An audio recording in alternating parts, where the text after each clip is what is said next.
সর্বদা কি নিজের থেকেও কিছু বানাবো না সর্বদা দেখা দেখেই বানাবো? কপি করবো, দেখা দেখে করা মানে কপি করা। ঠিক আছে, তো একটা কোশ্চেন কিন্তু সর্বদা থাকে যে আর্টের মধ্যে কি কপি করা যায়? তোমাদের কি মনে হয় আর্টের মধ্যে কপি করা যায়? হ্যাঁ, আর্টের মধ্যে কপি করা যায়? 100% যায়। কারণ কি তুমি যদি আর্টের মধ্যে কপি করতে না শেখো, যদি কপি করা না শেখো, তুমি ভালো আর্টিস্ট হতে পারবে না। আমরা স্টার্টিং এ কি ছোটবেলা থেকে আমরা কপি করতে করতেই বড় হয়েছি, হচ্ছে না? কিভাবে হাঁটবো মা দেখায় দেয়, তারপর আমরা হাঁটি, হ্যাঁ কি না? তো কপি করতে যে ভালো জানে সে হচ্ছে প্রকৃত আর্টিস্ট। যদি কপি করতেই না জানো তাহলে তুমি প্রকৃত আর্টিস্ট হতে পারবে না। আজকে তুমি যখন মা বাবার ছবি আর্ট করবা তখন তোমাদের প্রথম কোনো না কোনো জায়গা থেকে দেখে আর্ট করতে লাগবে, হ্যাঁ কি না? সেটা একটা কপি। ঠিক আছে, যেরকম ধরো শাহরুখ খানকে বলছিল যে আপনি তো অমিতাভ বচ্চনের কপি করেন, বলছিল।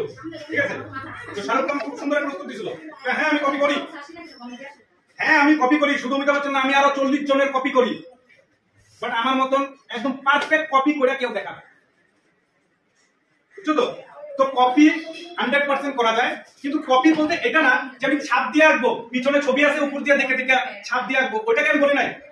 কপি বলতে কোনো একটা ছবি আছে সেটাকে দেখে তুমি উঠাও, 100% তোমরা কপি করতে পারো। কপি করতে করতে যখন তোমাদের পারফেক্ট ছবি একদিন আইসা করবে, তখন তোমরা যে কোনো ছবিকে মাইন্ডে আইনা ইমেজিন করে ছবি তৈরি করো। কথা বুঝছো তো?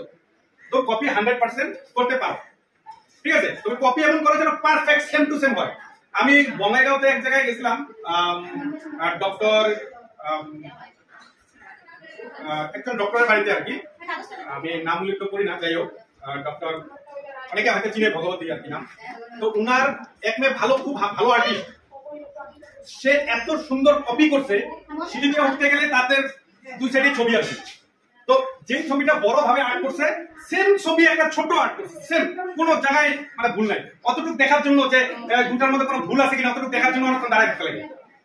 এত সুন্দর কপি করা, কত সুন্দর আর্টিস্ট হতে পারে। তো সেটাই বললাম যে যদি পারফেক্ট কপি করা যদি তোমরা না শিখতে পারো, ভালো আর্টিস্ট হতে পারো। ঠিক আছে, তো